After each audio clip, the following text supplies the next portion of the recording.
Bonjour Claire de Vlemings, je vous retrouve à nouveau pour parler des autistes Asperger et de l'emploi. Et pendant quelques vidéos, je vais aborder avec vous le thème des interviews préliminaires quand on veut se choisir une carrière ou quand on veut se choisir une réorientation professionnelle.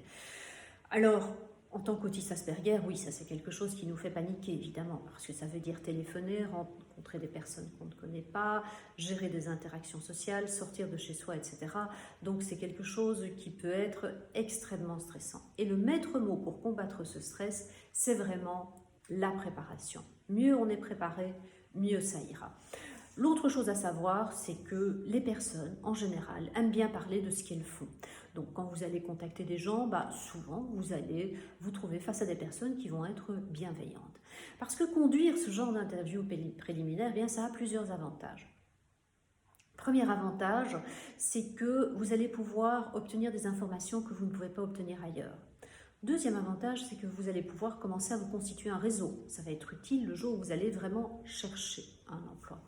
Troisième avantage, c'est que vous allez pratiquer des techniques qui seront très utiles quand plus tard vous aurez des interviews, des entretiens d'embauche.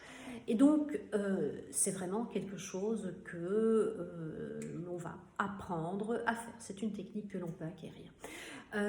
Et en général, on va faire 3 à 5 interviews par carrière auquel on pense, tout cela afin de pouvoir avoir des points communs entre les différentes personnes interviewées. Et puis, mener les interviews, ça peut apparaître comme un éléphant, et en fait c'est une méthode que l'on peut décomposer en 3 éléments. Et là, en 5 éléments. Et là, évidemment, je suis toujours le livre de Barbara Bissonnette dont je vous parlais l'autre jour. Premier élément, c'est de savoir de quoi on veut parler. Deuxième élément, c'est de trouver des personnes. Troisième élément, c'est de demander des rendez-vous. Quatrième élément, de gérer les interviews. Et cinquième élément, de faire le suivi. Donc aujourd'hui, le premier élément, de quoi voulez-vous parler? Bien, vous avez déjà recueilli pas mal d'informations. Donc vous allez avoir envie d'avoir des informations qui sont quelque part à un niveau supérieur par rapport aux informations que vous connaissez déjà. Vous n'allez pas faire perdre leur temps aux gens non plus. Et donc, des informations, que ce soit à propos des tâches très spécifiques, que ce soit à propos de l'expérience, que ce soit à propos du secteur en lui-même de la part d'une personne qui travaille dedans, des évolutions de carrière, des salaires, mais globalement, etc.